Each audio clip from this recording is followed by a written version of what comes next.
Di area ini kita bisa mendapatkan open posisi yang bagus di area ini 2. Jadi itu fungsinya kita mengetahui volatility hariannya. Jadi volatility harian bergerak hanya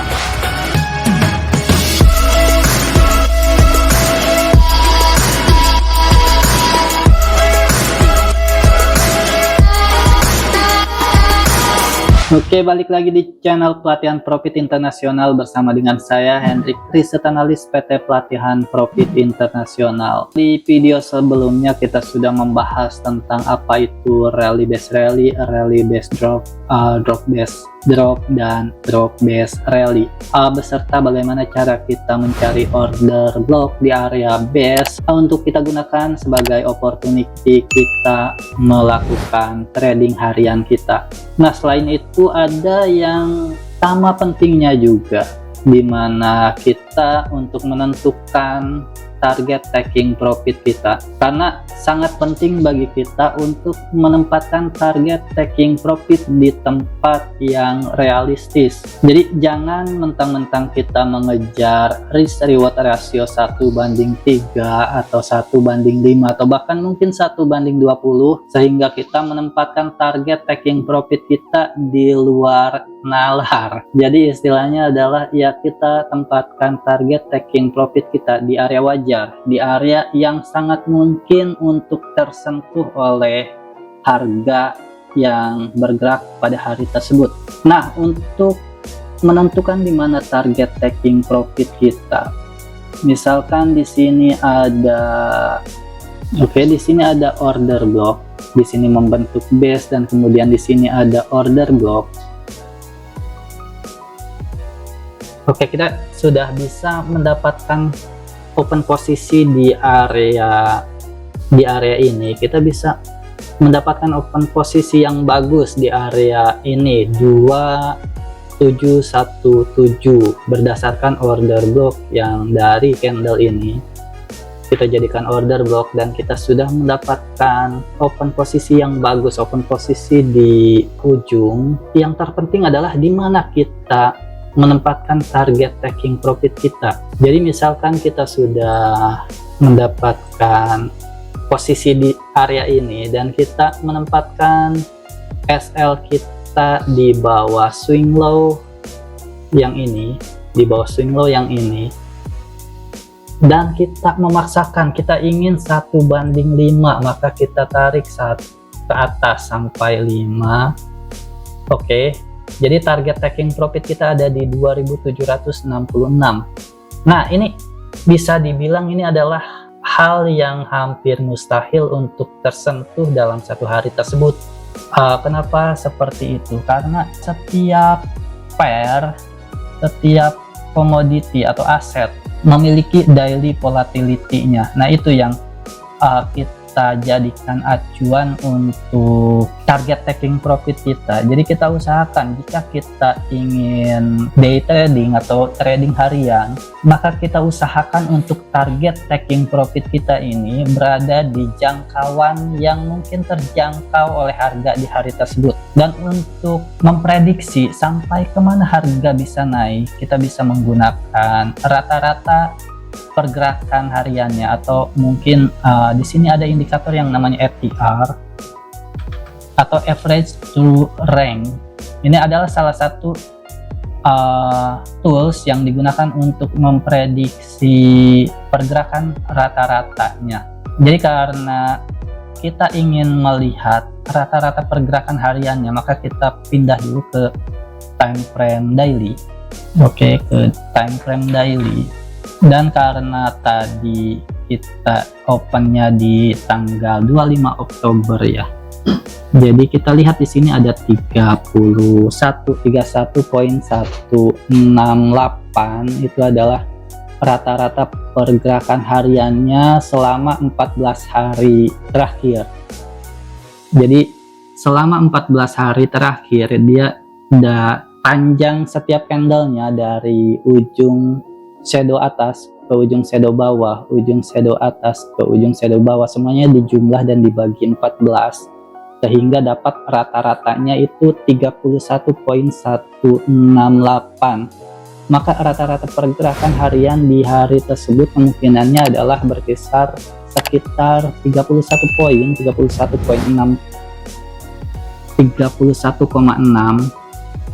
Jadi jika kita menempatkan jauh di atas itu, maka kemungkinan untuk tersentuhnya taking profit kita di hari tersebut itu sangat kecil.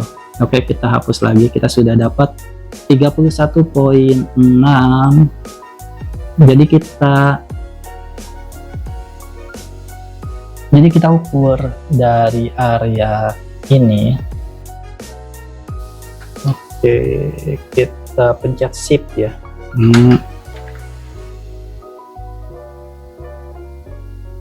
Ini mengganggu. Kita klik pencet shift dan oke, ini masih 19,31. Oke, 31,5 itu ada di sekitar area ini 2748. Oke, kita tandai saja 27. Jadi untuk pergerakan dari swing low ini ke atas, rata-ratanya ya, pergerakan atau volatility hariannya adalah ada di area ini. Jadi penting bagi kita untuk menempatkan target taking profit kita di bawah ATR tadi. Jadi di bawah ini, atau mungkin mau tepat di area ini, tapi ya kita lihat di sini ada swing high juga yang lebih masuk akal. Di mana apakah kita memaksakan untuk di ATR yang tadi atau di swing high yang ini? Tentu saja yang lebih masuk akal adalah di titik swing high yang ini. Maka kita bisa membagi juga sih sebenarnya, untuk membagi posisi kita menjadi dua posisi. Kita bisa target taking profit pertama kita ada di area ini, dan target taking profit kedua kita ada di area yang merupakan titik rata-rata pergerakan hariannya tadi, atau ATR, average true rank. Oke. Jadi ini adalah target taking profit kita di bawah rata-rata pergerakan harian atau volatility harian.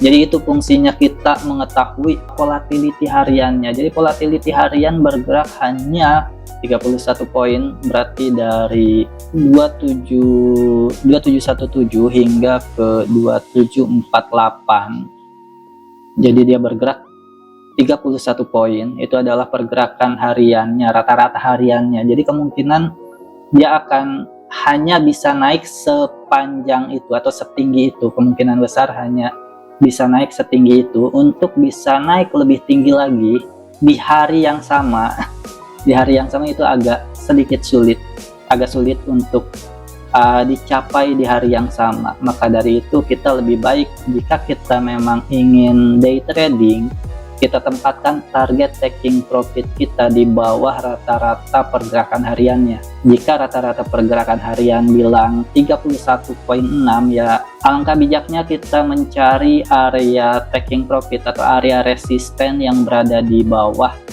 angka tersebut, sehingga taking profit kita bisa lebih mudah untuk dicapai oleh si harga. Lalu berapa sih risk reward ratio yang kita dapatkan? Untuk risk reward ratio kita bisa mendapatkan 1:2.6, masih cukup bagus untuk risk entry ya. Kenapa saya bilang risk entry? Karena jika kita ingin mendapatkan risk reward ratio yang lebih bagus, sebenarnya ada caranya, yaitu kita masuk ke time frame yang lebih kecil. Jadi kita tidak menggunakan risk entry seperti ini, tapi kita menunggu konfirmasi. Jadi apa sih bedanya risk entry? Risk entry ini paling besar juga cuma 1:3 ya. Ini 1:2.6. Itu udah cukup bagus, karena untuk risk entry memang rata-rata 1:3 itu paling tinggi. Kecuali kita menggunakan confirmation entry, kita bisa mendapatkan risk reward ratio 1:5 hingga 1:10. Tapi untuk risk entry ini memang paling tinggi juga 1:3. Lalu bagaimana menggunakan confirmation entry? Jadi pada saat si harga masuk ke order block ini dan terjadi rejection seperti ini di candle pertama di time frame 1 jam dan dia closing di atas, kita bisa langsung pindah ke time frame 5 menit. Ke time frame 5 menit. Oke, kita bisa lihat di sini. Oke. Ini adalah sentuhan pertama pada saat dia masuk ke dalam order block, kemudian dia ke atas, closing di atas, dan di sini membentuk kembali order block di time frame M5-nya. Oke, ini dia. Nah, ini yang akan kita gunakan. Jadi kita tidak entry di sini, tapi kita entry di order block yang ini. Dan SL kita juga bukan di sepanjang ini, tapi di bawah swing low yang ini. Oke. Kita bisa tambahkan beberapa pips atau beberapa poin, atau mungkin hanya kita ingin sepanjang order block time frame yang lebih besar. Oke, jadi untuk target taking profit kita tetap sama, kita menggunakan rank harian dan juga order block atau resisten di time frame yang lebih besar, dan kita kembali ke time frame 1 jam. Oke, di mana? Oke, dengan cara seperti ini kita bisa mendapatkan risk reward rasio 1:6.8. Jadi itu yang membuat kita lebih nyaman atau mendapatkan risk reward rasio yang jauh lebih besar. Yang tadi cuma 1:2.6, sekarang menjadi 1:6.8 dengan cara menggeserkan SL kita, karena kita sudah tahu jika di sini ada rejection dan juga ada konfirmasi kembali di sini, dan di sini terbentuk swing low yang baru. Jadi kita menggunakan swing low area ini untuk SL kita dibanding swing low yang di area ini, sehingga kita mendapatkan stop loss yang lebih tipis. Kelemahannya adalah jadi kalau risk entry yang tadi begitu dia menyentuh kita udah langsung entry, itu udah pasti kita ikut, begitu dia masuk ke order block, kita pending order kita terbuka, kita langsung open posisi buy di area tersebut, itu udah pasti kita ikut, meskipun kalau misalkan itu ditembus artinya kita terkena stop loss. Tapi untuk confirmation entry ini belum tentu kita ikut, karena ada kemungkinan setelah dia hanya satu kali menyentuh, satu kali touch, kemudian kita ke time frame yang lebih kecil, time frame M5 atau time frame 5 menit, dan di time frame 5 menit tersebut dia tidak ada pullback kembali ke order block bagian bawah, sehingga kita tidak ikut trade ini. Jadi kemungkinan untuk kita tidak mengikuti trade ini ada jika kita menggunakan confirmation entry, karena tidak ada konfirmasi untuk entry di time frame yang lebih kecil tersebut. Tapi selama kita menggunakan risk entry, kita sudah pasti ikut untuk entry trading yang seperti ini. Kelebihannya adalah jika satu kali menyentuh dan kita menggunakan risk entry dan ternyata dia tembus, maka kita udah otomatis terkena stop loss. Tapi jika kita menggunakan confirmation entry, kita pergi ke time frame yang lebih kecil untuk menunggu sampai dia pullback kembali, ada rejection kemudian dia pullback kembali, baru kita entry. Jika skenario-nya adalah dia menyentuh dan tembus, maka kita tidak entry. Jadi kita terhindar dari stop loss jika kita menggunakan confirmation entry. Jadi ada pro dan kontranya. Jadi ada kelebihan dan juga kekurangannya. Oke, jadi ini adalah intinya. Jadi summary-nya apa? Summary-nya adalah untuk kita menentukan target taking profit.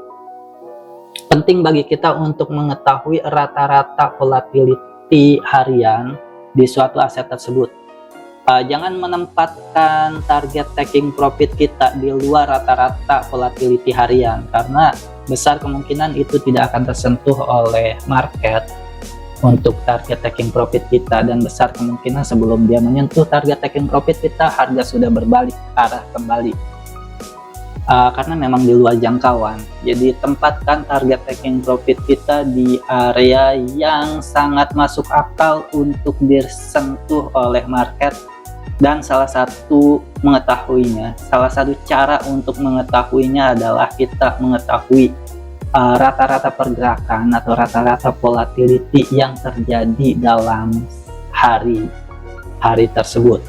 Dan salah satu cara untuk mengetahui volatility harian adalah kita tadi menggunakan indikator yang bernama average true rank atau ATR. Di sana kita bisa mendapatkan angka daily rata-rata pergerakan hariannya.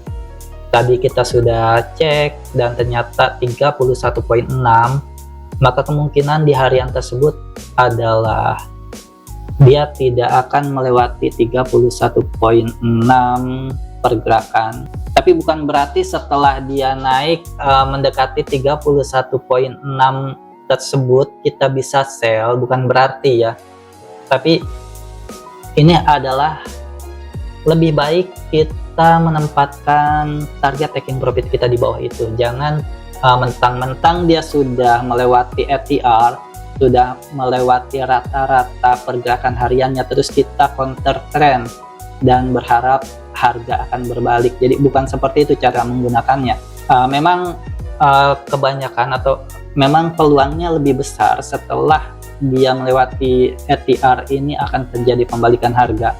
Memang peluangnya lebih besar, tapi iya, untuk di video kali ini kita tidak akan membahas itu. Mungkin di video selanjutnya kita akan membahas bagaimana memanfaatkan daily volatility untuk mencari potensi reversal di dalam market. Dan mungkin kita tunggu saja video selanjutnya. Untuk saat ini hanya sampai sini. Terima kasih banyak sudah menyaksikan. Saya Hendrik Susanto, riset analis PT Pelatihan Profit Internasional. Mohon undur diri. Terima kasih banyak. Salam profit. Bye bye.